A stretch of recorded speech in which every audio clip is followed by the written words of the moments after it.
Matthew Heineman, director of The First Wave. This is such a harrowing and important documentary covering the first 4 months of the pandemic at one of the hardest hit hospitals in New York. When did you know you wanted to make a film about COVID? I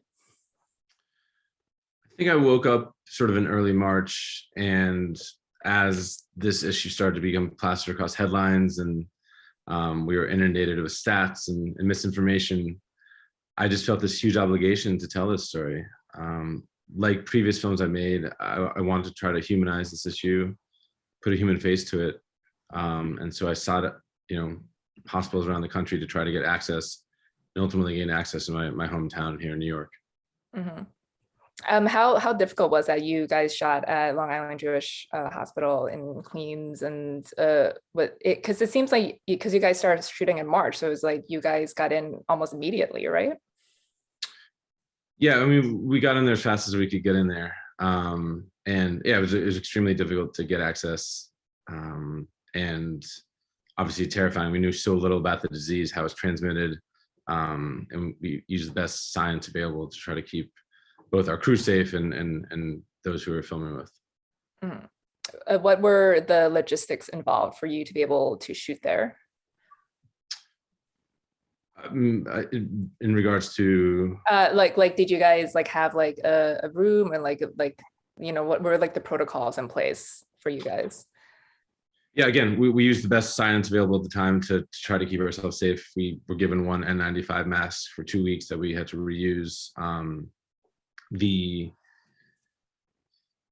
resources were incredibly scarce at that time, so we were sort of reinventing the rules every few days as information came to us.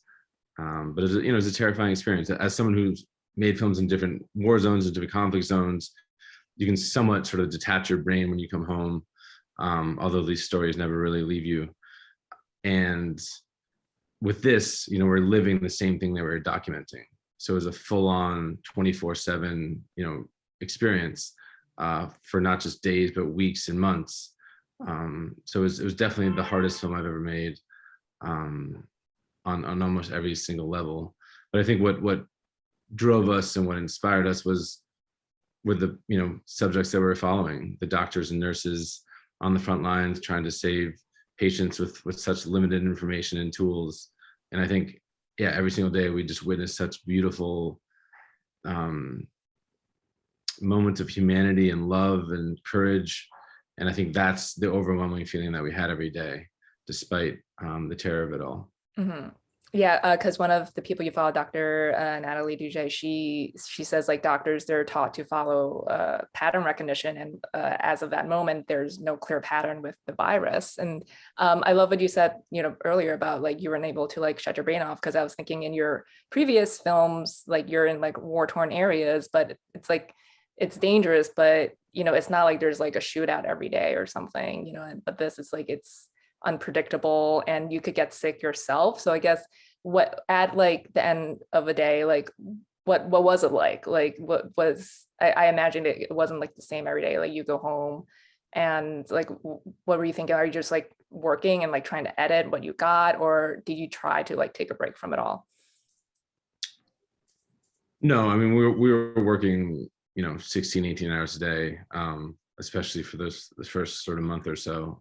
We so naively thought that we'd be living in this for 1 or 2 weeks. Obviously that didn't happen, and we ended up filming for months, and we're still living with it today. There was not a lot of detachment. This was a 24/7 thing for a very long period of time. And but I felt like, I don't know, in some sense it sounds sort of cheesy, but my whole career sort of built up to this moment, and I just felt this enormous obligation with this story. It was the most, one of the most historic things to ever happen in our lifetime. And I think one of the greatest tragedies of COVID is that we as a general public have been, and especially in those early days, were so shielded from the horrors of what was happening inside hospitals. And I think that's part of what allowed it to become so politicized. This didn't have to happen this way.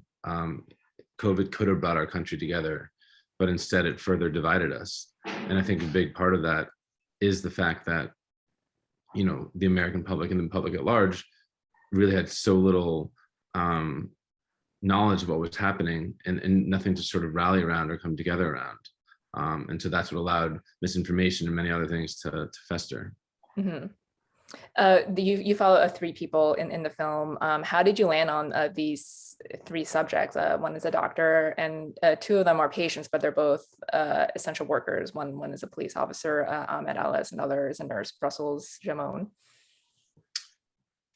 Yeah, I always wanted to make, a character-driven film. I didn't want to make sort of how did we get here, what happened. There's no talking heads, there's no experts, there's no stats, there's no cards. It's an experiential film in which I wanted the audience to be on the ground experiencing this, as doctors experienced this, as nurses experienced it, as patients and family members experienced it. And so, yeah, we ended up following a doctor, a nurse, and two patients over the course of these 4 months. And I think one of the most insidious parts of COVID was how isolating it was. That these really difficult life or death decisions were being made over iPads and iPhones.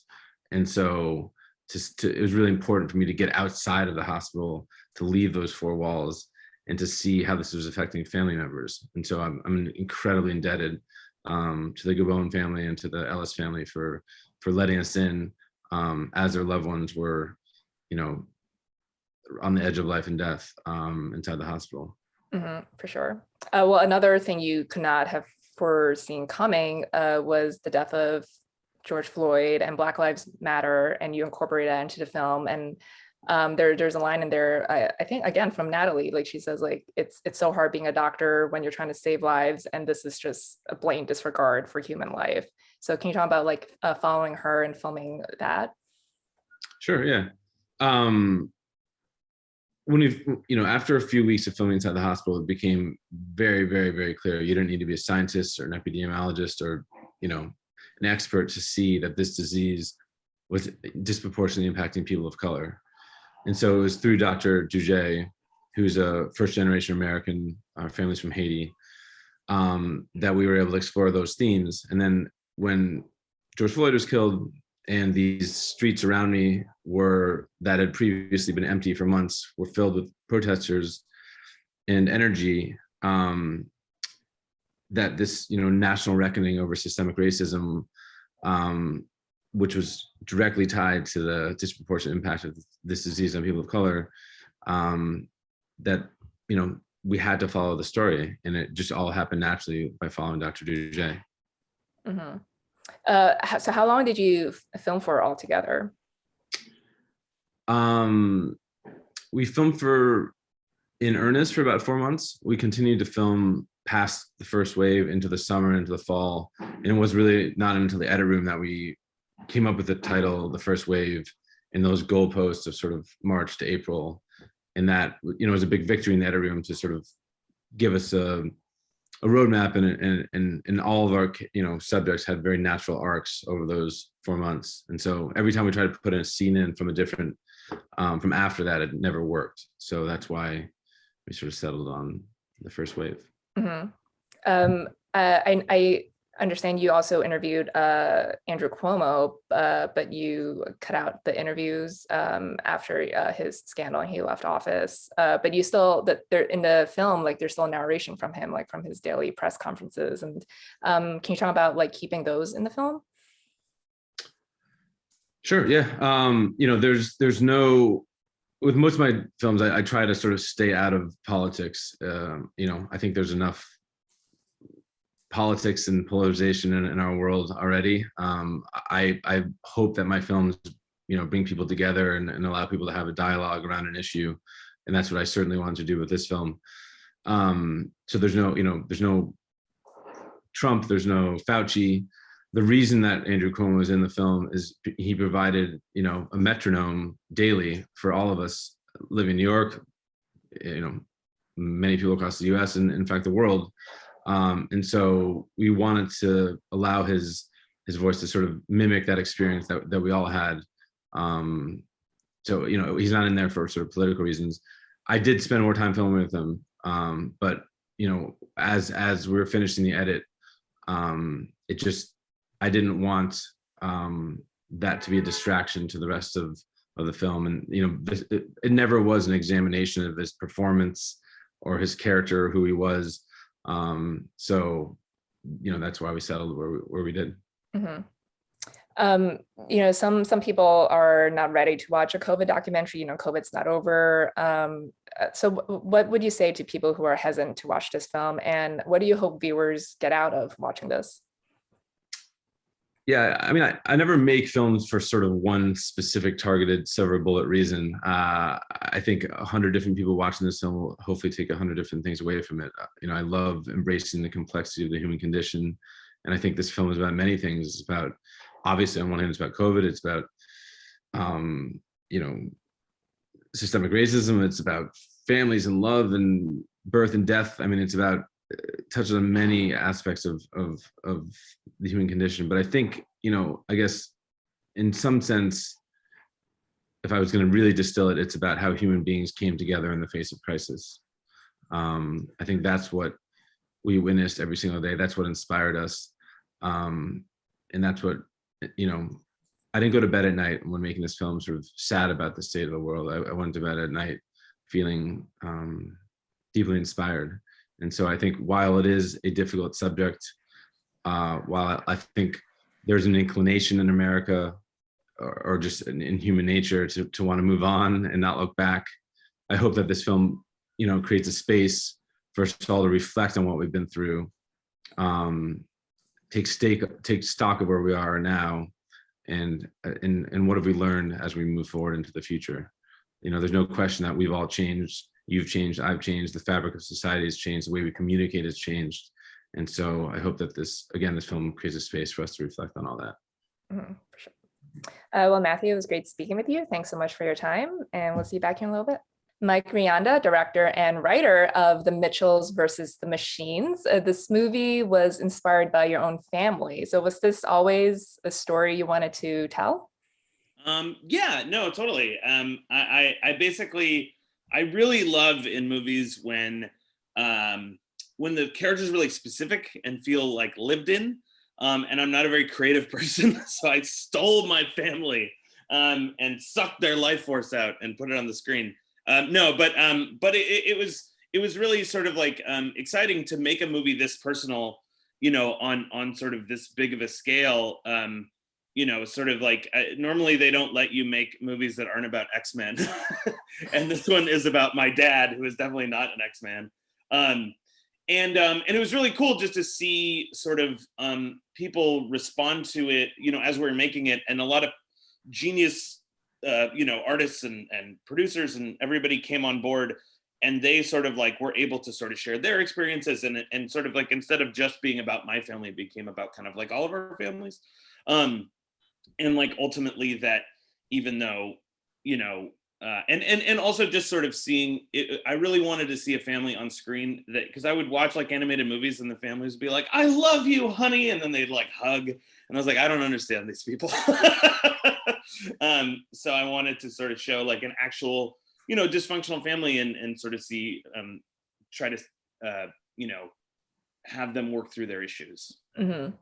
Well, you've worked on Gravity Falls, one of the best shows ever made. But this is your directorial debut. So what was the biggest thing you learned as a first-time director? Oh God, everything. No, I mean, I definitely think the biggest difference between TV and movies that I found is that you so wonderfully get so much time to go over everything hundreds of times, and let all these like wonderful collaborators that sometimes when you're in TV, you're like, I have no time, the world's on fire, and in a movie, it's like, hey, we got a couple years, what are you guys' ideas, and then you get to really sort of let the best idea win, and also just, it was really wonderful because one of the, on Gravity Falls, we were sort of like, how can we do something different visually? And sort of we did what we could at the time, but it was really nice, because we have so much time and we have access to all these like great artists and the team at ImageWorks, we were able to say like, I had a box on the wall that was like, make the movie look like no movie has ever looked before. And I was like, how are we gonna check this one off, man? and it was really wonderful to sort of like have everyone put their hands in, and we also sort of like got the team from Spider-Verse who was so jacked. It was like getting the 98 Bulls or something. They were like just got off the court and they're like, you're our coach now. And I'm like, what? Huh?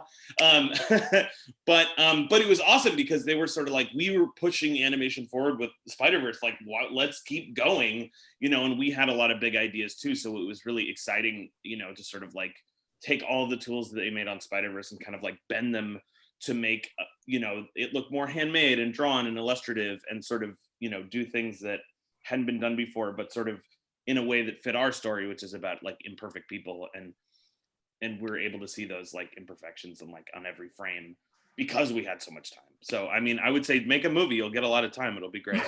Well, I do want to talk about the animation style because it is so innovative and unique, and it really does go back to your box of saying, you know, like do something that's never been done before, because I feel like in most animated movies, like the animation style is like uniform, like throughout. And this one is kind of like a mishmash of different styles, like with the Mitchells, like you said, like they're an imperfect, perfect family. So they're kind of like fun, messily drawn. And I know you guys took inspiration from like watercolors. And then you have the Posies, this like performative, perfect family, and the robots, and they're a lot more sleekly drawn. So what's this like? Can you talk about like your vision for just the style and how you guys use the technology to produce this? Yeah, no, totally. I mean, it's sort of, you know, because like everything is led by the story, and you know, because like, especially because like this is like from the perspective of this like creative 17-year-old girl. You know, it was really nice to be able to sort of experiment because, you know, we had that box on the wall that was just sort of like, well, let's do something crazy. But it wasn't until that we really found ways to make that work with the story that it actually made sense.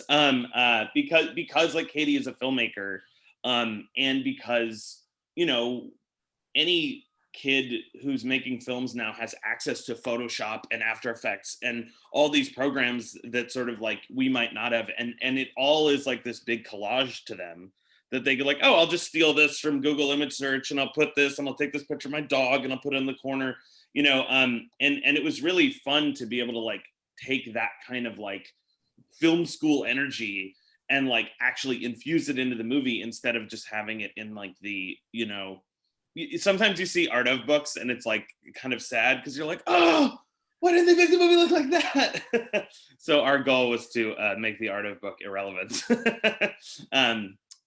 But it sells good stuff in it, so hey, buy it, guys out there, check it out. But yeah, so it was really just a challenge of sort of making the visuals match the story, and the like perfect robots were all symmetrical and straight and looked like they were out of a Stanley Kubrick movie, and the Mitchells were sort of like wobbly and like showed their imperfections on their sleeve. And we tried everything we could to sort of push the technology to accentuate that and not like eliminate it, because a lot of the computer wants to smooth things out and make them look perfect, and we had to teach the computer to draw like a person, which is like not easy. I've been told by the people who did it. Is there like a kill code for just like for PAL, like, you know, to make them draw like a human? Exactly. We plug in a drive and the computers at Sony Vancouver explode and take their secrets with them. That's what happens if there's a leak. Well, I want to go back to like what you mentioned before about like Katie using, you know, Photoshop and like all her social media pages, because it's contemporary in that way, but you guys also had to animate it, and obviously this animated features take a couple years, and there's always you know, updates just like we see in the movie to like apps and stuff. So did you guys have to, I guess, update, you know, your animations a lot for her, you know, her PAL book and like all that stuff? Yeah, no, it's funny because I think it's like because I grew up, you know, it's sort of like I'm like 37, I don't know, but I'm sort of like, oh yeah, cell phones look like this, and people are like, cell phones don't look like that anymore.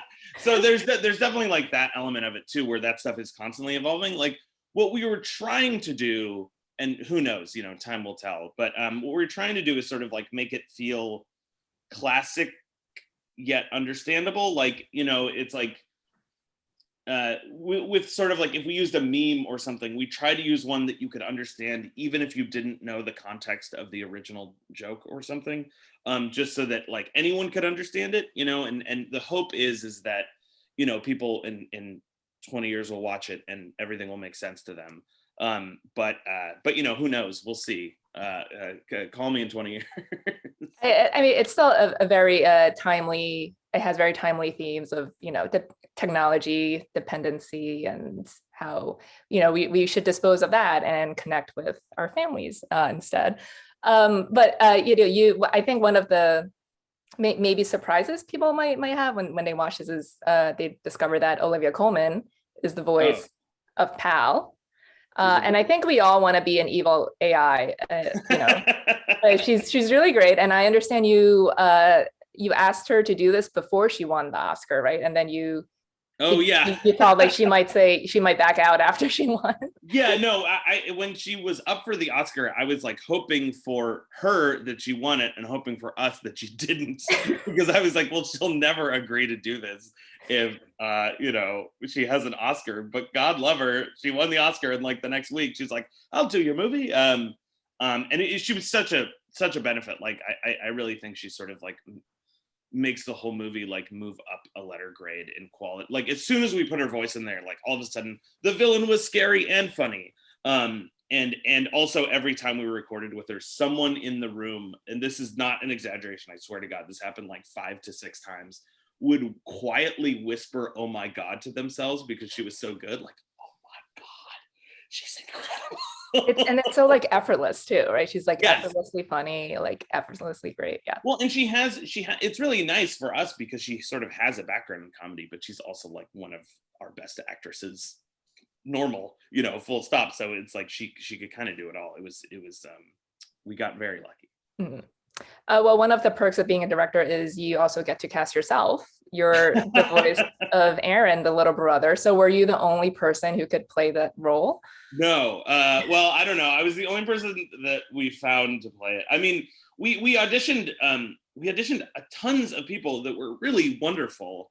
But for some reason, when we would put their voices in the movie, it didn't work as well. Sort of like audiences weren't as warmed to the character. And I think it might be because, like Aaron, my siblings are 10 years older than me, and they left for college when I was like 8 years old, and I was like, oh, where are you going? What? Huh? What? You're leaving me alone with mom and dad? So I understand the pathos of that character, I guess. Can we see a sequel? Hey, maybe. At a certain freeze frame in the movie, Katie has written a bunch of sequel ideas in a frame. So if anybody wants to make one of those, I say go for it. I'm tired. Netflix can do it. Come on. Yeah. We can get it going. So I'll happily watch it. Well, Mike, it was great speaking with you. Thanks so much for your time, and we'll see you back in a little bit. Robert Greene, director and editor of Procession. You've experimented with reenactments in your previous films, but this one is so unique and so empowering because you follow 6 men who were abused by Catholic priests when they were kids, and they try to address this trauma through scripted reenactments. And I feel like this film really puts the survivors in control of their narratives. It's not just you asking them to like retell their stories on camera. So did you know immediately you wanted to make the film this way, like just mixing traditional filmmaking with drama therapy? Yeah, well, I appreciate that question so much. I think what I knew was that we had discovered some things in the making of the previous 6 films, the last couple of which had used, you know, these staged scenes to get at things that we can't otherwise talk about. We'd learned enough, and also maybe made enough mistakes, frankly, in thinking about the process of filmmaking, that the possibility of doing something more therapeutic was there, and that comes from a couple of things. My previous film, Bisbee 17, someone asked why we didn't have a therapist on set, and my answer was bad. It was like, oh, well, you know, I don't really need that, or, you know, and then of course immediately I was like, that's not the right answer, and I need to think a lot about what, you know, what's the point of making these movies in the first place, right? And that led me to discovering drama therapy myself by reading the book The Body Keeps the Score, which is about how it's a book about how trauma is stored in the body, it's stored in your muscles and your bones, and one of the ways you can maybe work through trauma is drama therapy. Drama therapy is the intentional use of theatrical arts for therapeutic goals, right? And I think like it just hit all at once, kind of like, what's the point of making movies? What's the point of putting cameras in people's faces? What is the possibility of drama therapy? Maybe I was trying to do drama therapy my whole career and I didn't know it. You know, I wasn't educated enough to know it. And then how can we sort of combine the tenets of drama therapy that I was learning about with what we discovered ourselves? And it's very important to say we weren't doing drama therapy in the film at all, but we are very much influenced by, I guess, the tenets and the ideas of that practice. And so really that the idea came from the swirling sort of tensions and inspirations and focuses and trying to figure out what to do next. And I saw that news conference that opens the film. And once I saw that, it was just like, it almost felt like this weird discovery. Like, if I feel like I can help somebody, I have to. And then we started the process of talking to these guys. Mm-hmm. And so what was that process like? Because I understand Rebecca Randall's the lawyer. She picked these 6 guys. And so what was it difficult pitching this idea to the 6 of them? Well, Rebecca's the backbone of the whole thing. We went to Rebecca. I mean, I think our first good decision was not trying to reach out directly to survivors with this idea. You know, the first good decision was, let's talk to Rebecca. Let's talk to someone who can check all of our questions, you know, all the things we want to try to do. We need someone, you know, and we didn't even really know early. We had a very primordial idea at the beginning of what this was going to look like and what I guess the possibilities are. And going through Rebecca was like our first safety check in some ways. And she reached out to a clinical psychologist just to get the right questions to ask me, like, are you going to do this? What do you think about this? That kind of thing. And all of the trust that we were able to gain in terms of filmmaking came from the trust that Rebecca had already gained as their, you know, lawyer, their friend, a person who had been with them throughout so much of this awful process of trying to get justice, basically. And then so we reached out to Rebecca. She basically, we wanted to talk to the 3 guys that we'd seen on that initial, that first press conference that I had seen. And then she reached out, she agreed to those guys. And then she reached out to other men that she thought could benefit in some ways from this process and who were also ready to go through the process. And we leaned really into a lot of trust with her, because that was the first steps had to be like, who could actually do this and who could benefit from it, you know? And the first meeting you see in the film, when we're talking through ideas, it's very much, it's not just like, hey, I have an idea and I'd like to do this. It is very much, should we do this? You know, we were prepared that was going to be the last shoot that we would ever do. You know, we were prepared. In fact, we were prepared every shoot forward that might be the last shoot we ever do. Wow. Well, it's also interesting because I think everyone understands generally that like the director is the boss on set, you know, like calls the shots. And so you're the director of Procession, the larger film at hand, but within the film, like these 6 men are directing their own individual scripted stories. So I guess like, what is that collaboration like? Because it's also talked about in the film, you don't want to trigger re-traumatization, but they also say like, the important thing is like, they're making the choices and you're not doing it for them. So what was that collaboration like? Rebecca said very early, the most important advice that not even advice, it's like the backbone of the whole thing, the sort of the spine, the blood of the whole thing is re-traumatization. And trauma really on its face comes from power being taken away. It comes from being diminished and put into a corner and shamed, right?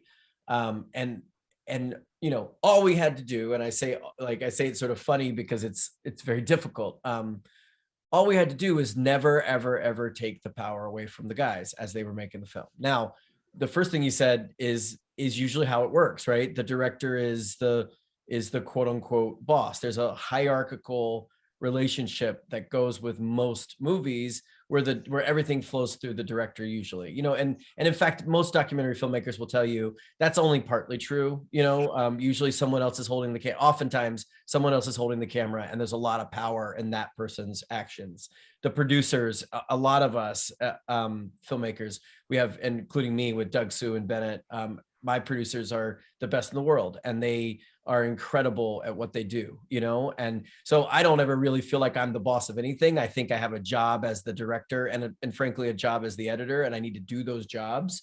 But a lot of the ideas flow through that director position, right? So in this case, you know, it's so those hierarchical sort of relationships are difficult to break. It's actually very hard to give power in a power scenario. Making films is often about power imbalance, frankly.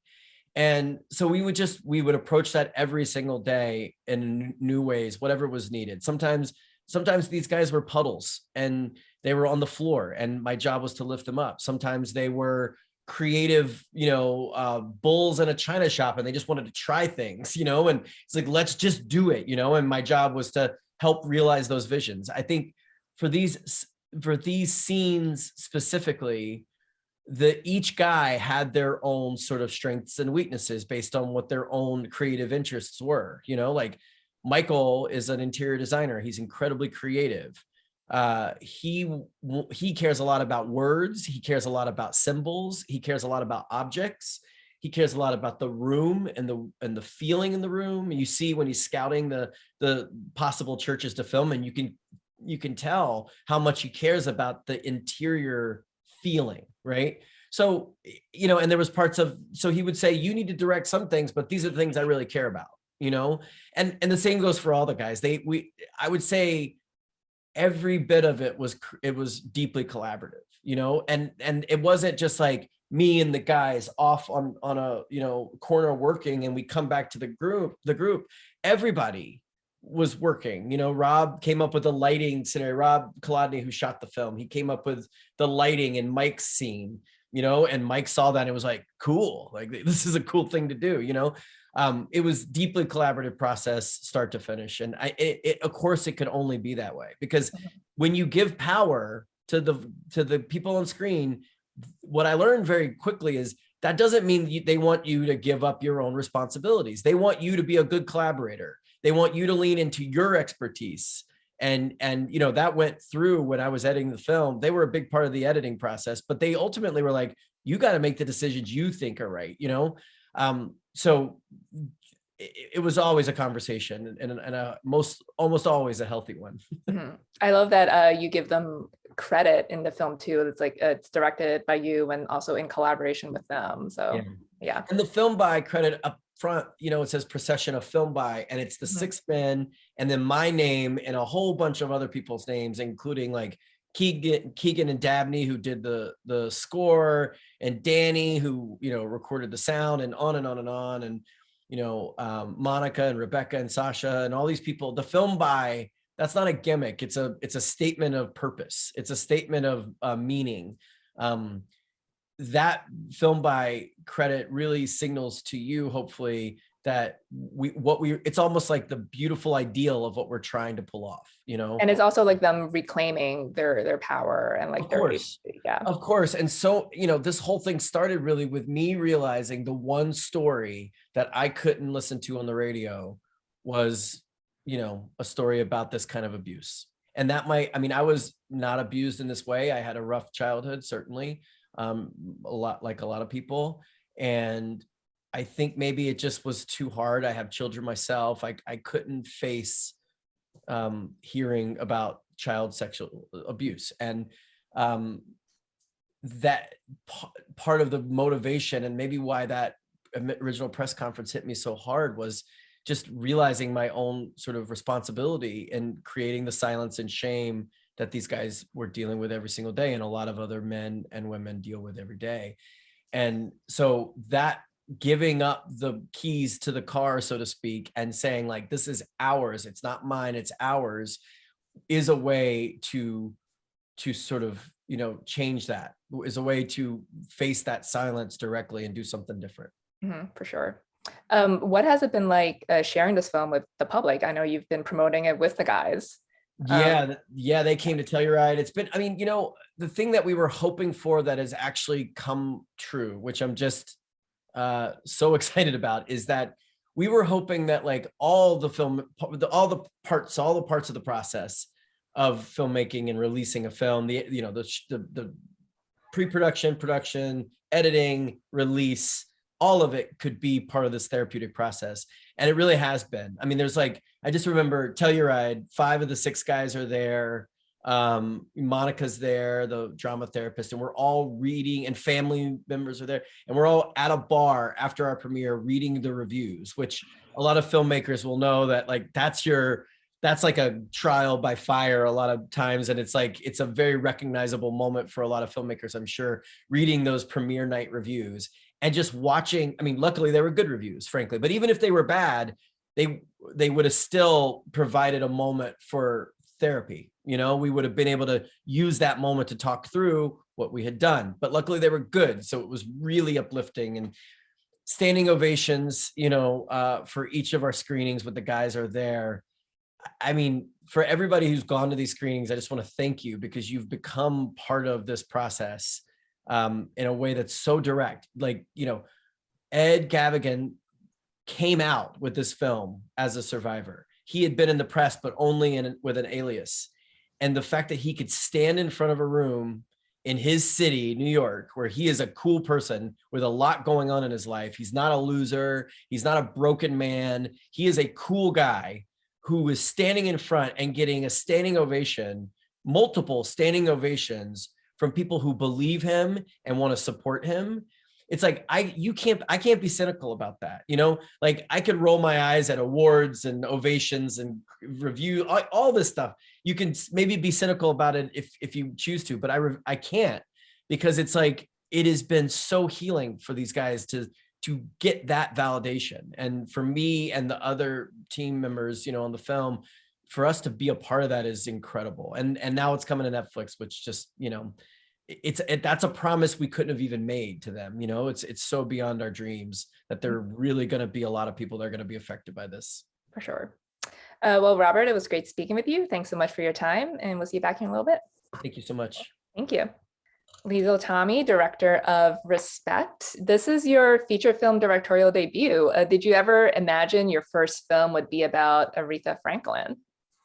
I most certainly did not. I fully expected my first film to be a small indie movie that I wrote and directed. I would, just, squirreling around New York City, trying to get on and off of subways with a crew. I never imagined that it would be a studio film. Mm-hmm. That could be your next film then. So there you go. This is your starter film. Right. Well, this biopic has been in development for years, and forgive me if the timeline is incorrect, but I think Jennifer Hudson was cast first because Aretha picked her, Mm-hmm. and then you came on board, and then you brought on Tracy Scott Wilson to write the script. Is that correct?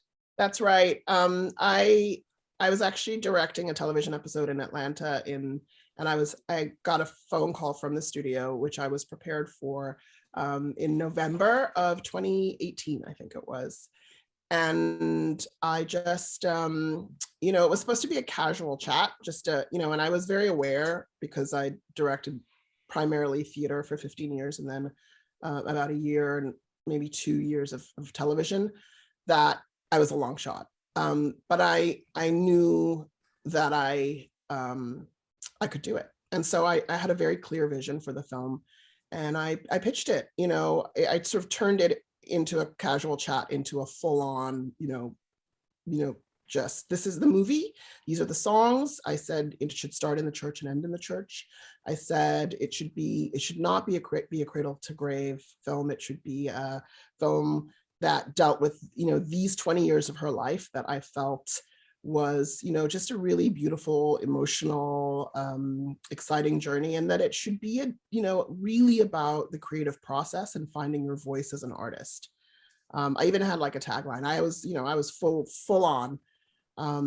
they were meeting with writers primarily, and then they came back to me and they said that they really liked the pitch and they wanted to go with that, and that they'd let me build the film around that idea.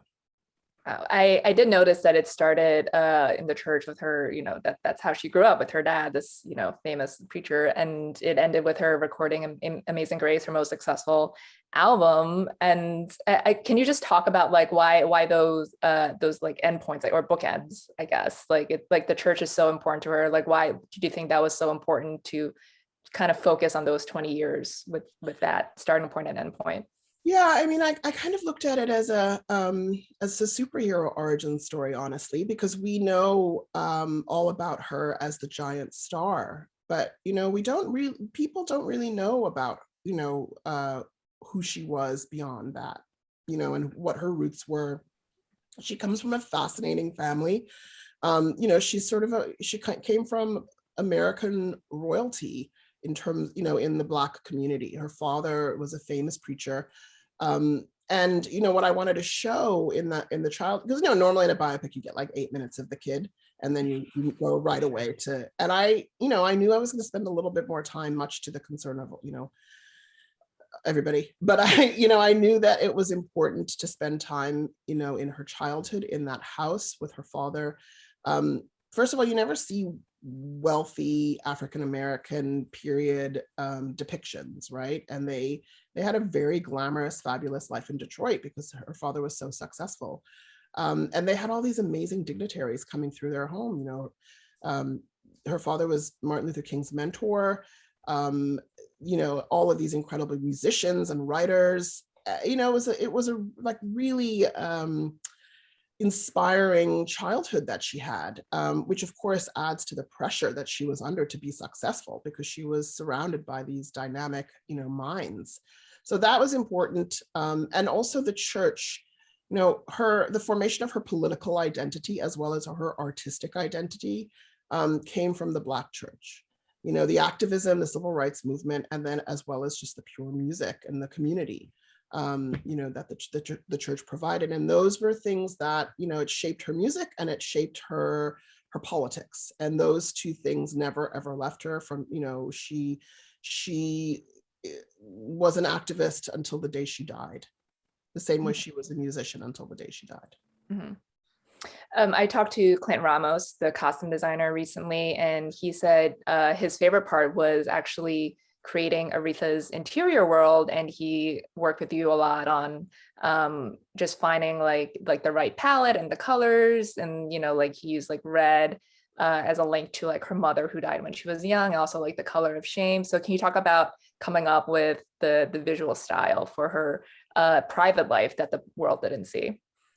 Yeah, so the thing that was really exciting to me about just coming up with the visual vision for the film, because we traversed through 3 decades, childhood in Detroit in the 50s, which was a very formal, life as the children of a famous preacher. And you have to be very aware of appearances. It's a lot of pressure to be the child or the wife of a preacher. And then moving into the 60s, where she slowly starts to find herself in New York City. Her sort of sexual identity also, is present. And then into the 70s, where she kind of hits rock bottom and then has to build herself back up again. So, I wanted that combination of, the extreme glamour of a person who performs, and a person who loves fashion. I wanted this to be a fashion movie, but I also wanted to show, in those moments when she is really struggling with her demons, the opposite, that we can live in the gritty truth and the elevated glamour. And because, this is another thing.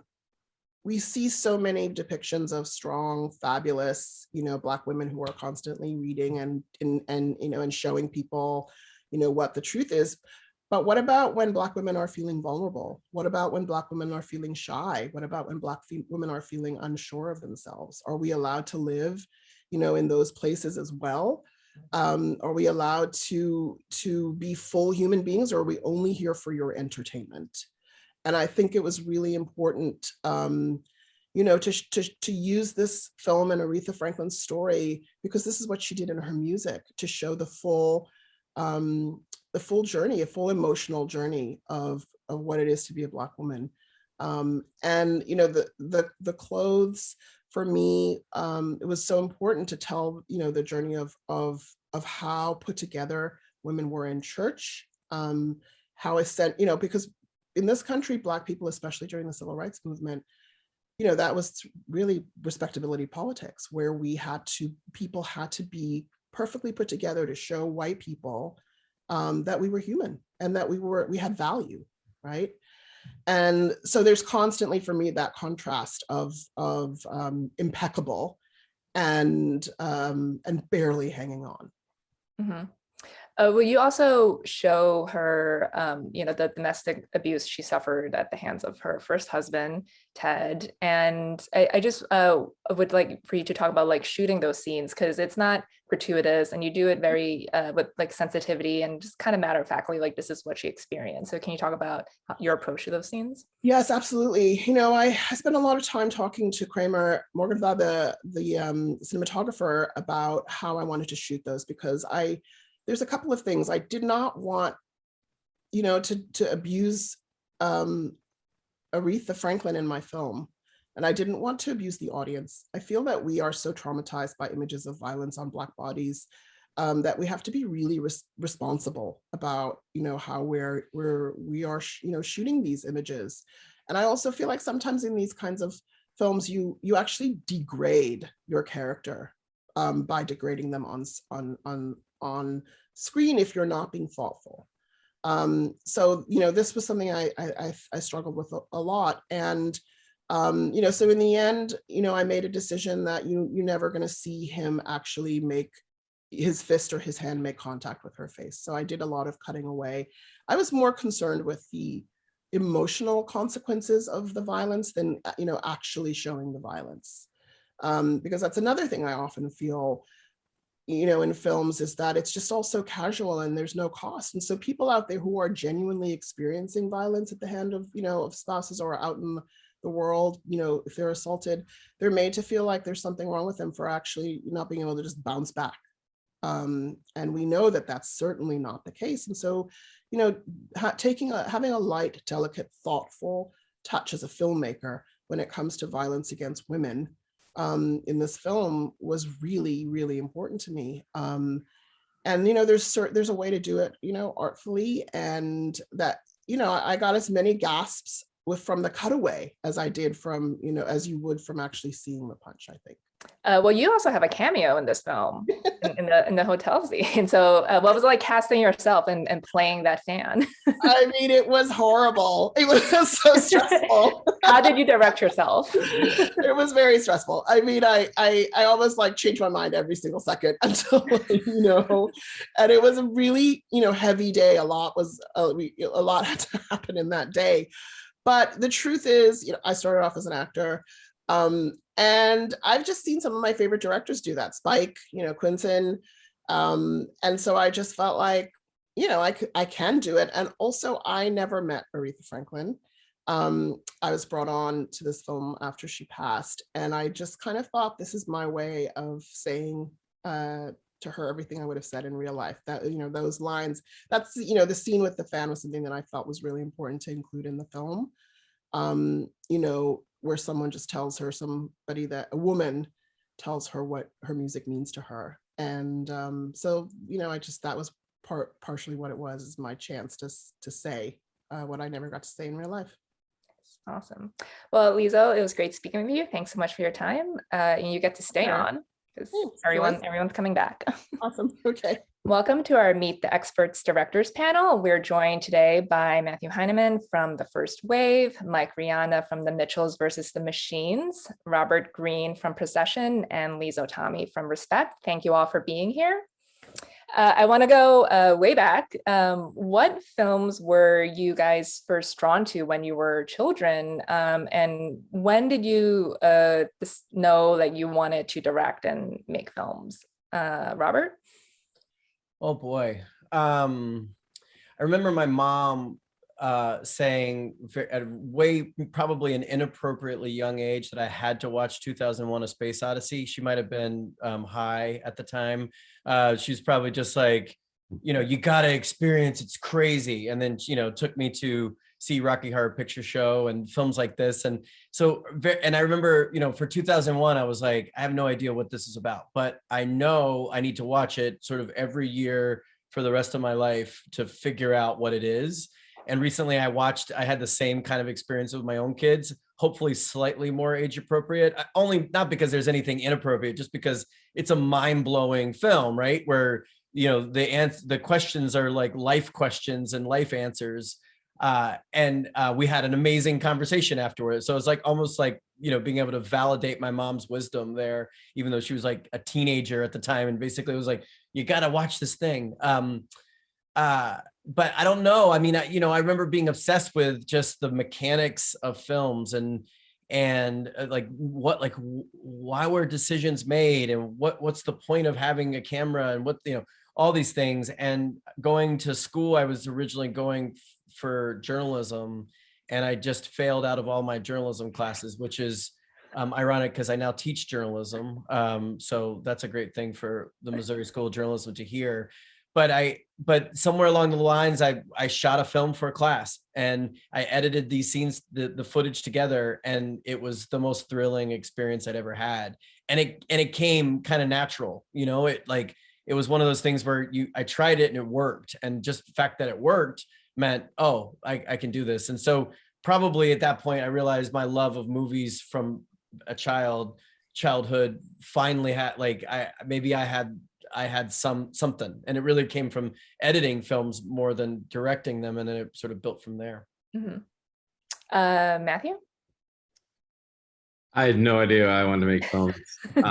I wish I had some eloquent answer like Robert. I studied history in college, and I got rejected from Teach for America, and I decided to go on this kaleidoscopic journey around the US to try to understand what our generation's about. And bought a video camera and taught myself as I went. And that was my film school. That's when I learned just by doing, and I fell in love with filmmaking in that process. So I can't say I studied film as a kid or watched a bunch of movies. I really sort of stumbled into it, but I feel extremely honored and lucky to do what I do and to do what we do. And, what a privilege every 2 years or 3 years or however long to dive into a new subject and to learn and to grow. Mm-hmm. So we have like a failed journalist and failed like history major, basically. Failed something over here. I don't know what I am. Yeah. Mike, what about you? What did you try to study? I'm a failed storyboard artist. Okay. And I just clawed my way up. No, first of all, I'm really honored to be in this group. It's a classy group. I saw Bisbee 17 on Mubi, by the way. It was excellent. But yeah, when I was growing up, I was like, I always say that like animators, how the Teenage Mutant Ninja Turtles were created by mutagen? Animators are created by lonely childhood. I just like a lonely childhood was poured on me, and then I morphed into an animator. But the first, honestly, the first movie that really sort of because I love cartoons and I love to draw, but the first movie that really sort of set my world on fire was I rented Magnolia in 2 VHS tapes from Hollywood Video. And I was watching it and I was like, this is the craziest thing I've ever seen. I was just like, I didn't know movies could be this good. And it really got me sort of excited about movies. And then I was like, are all movies this good? And I realized not all of them were as electrifying to me as that. But I really loved it. And then I sort of tried to morph my love of animation with my love of movies. Man, I missed the double VHSs. I had Titanic on double VHS back in the day. It's always great to stop a movie. Yeah, an hour switch before. out the tape. Liesl, what about you? I had VHS copies of My Fair Lady, An American in Paris. I started off as a dancer and an actor, and I absolutely loved those. I watched them over and over again. But my father, I grew up in South Africa in a very activist household, and then my family immigrated to the States. And part of my education was my dad making me watch movies like The Killing Fields and The Year of Living Dangerously and any Costa Gravas movie that ever was made together, so that I understood that while we were living it up in America, you know, the CIA was continuing to do what it was doing, and that we should never be under any illusions, you know. And I was quite young to be receiving this information, but, you know, that was very much the world that we came from, which was, you know, when you grew up in South Africa, apartheid South Africa, there's no illusions that, you know, and it's important to stay, you know, being honest about what's being done in your name, I guess is how he thought about it. Mm-hmm. So that combination was formative. Well, you guys are here for such different films, and like there's different styles of filmmaking here, but I guess what are some of the decisions that you have to make as a director that you don't think the general public knows about? Matthew? Ooh, I mean, yeah, we've all made such incredibly different films. I think we all have probably different answers to this question. I mean, I've made both narratives and docs. I think I'll just speak to the first wave and my experience with this film. I just think that the sheer logistics of making a film during COVID times in March of 2020, just every single thing we did was a vector for the disease. Putting a mic on somebody, transferring footage to our editors, get into a car, getting home. You know, we had such little information about how this disease was transmitted. So we literally thought that every single thing we did could have killed us or killed our subjects or killed our team. And so we were constantly overly aware of that fact, and something we took extremely seriously. I'm very proud that no one on my team, despite 4 months in an ICU filming, you know, 12 to 18 hours a day, that no one got COVID while making the film, and that we didn't transmit it to anyone that we filmed with. Yeah, that's one answer to the question. Mike, what about you? Yeah, I think it's just that I think the thing that I think, like, you know, it's like, I think people think, you know, sort of like Walt Disney just sort of like popped up and is like, I got an idea for a picture. It's Bambi. And here's the beginning and the middle and the end. I did it. Goodbye. I'm Walt Disney. And it's just like the movies are so, you know, end up being so like kind of wonderfully collaborative, where, you know, I was just thinking about it. It's like, if you take out one person and replace it with a different person, the movie would be different. And it's just like that is there's like a Pollyanna, like we all made the movie together, but it's really true. I thought it was a lie before I made a movie. And it's just really wonderful working with all these people and having, you know, the editor come up with some great joke that we all love or whatever. Our movie is a little less serious than your guys' movies, but we have a lot of jokes about dogs.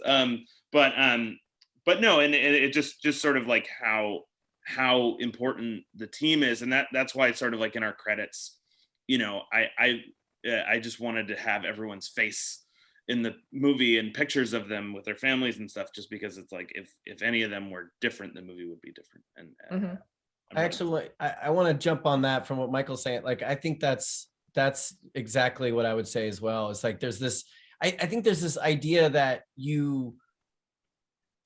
being a director, and I'm the director and editor of Procession, and I direct and edit my films generally. It's a job. It's like a specific job, and that job has a lot of parts to it.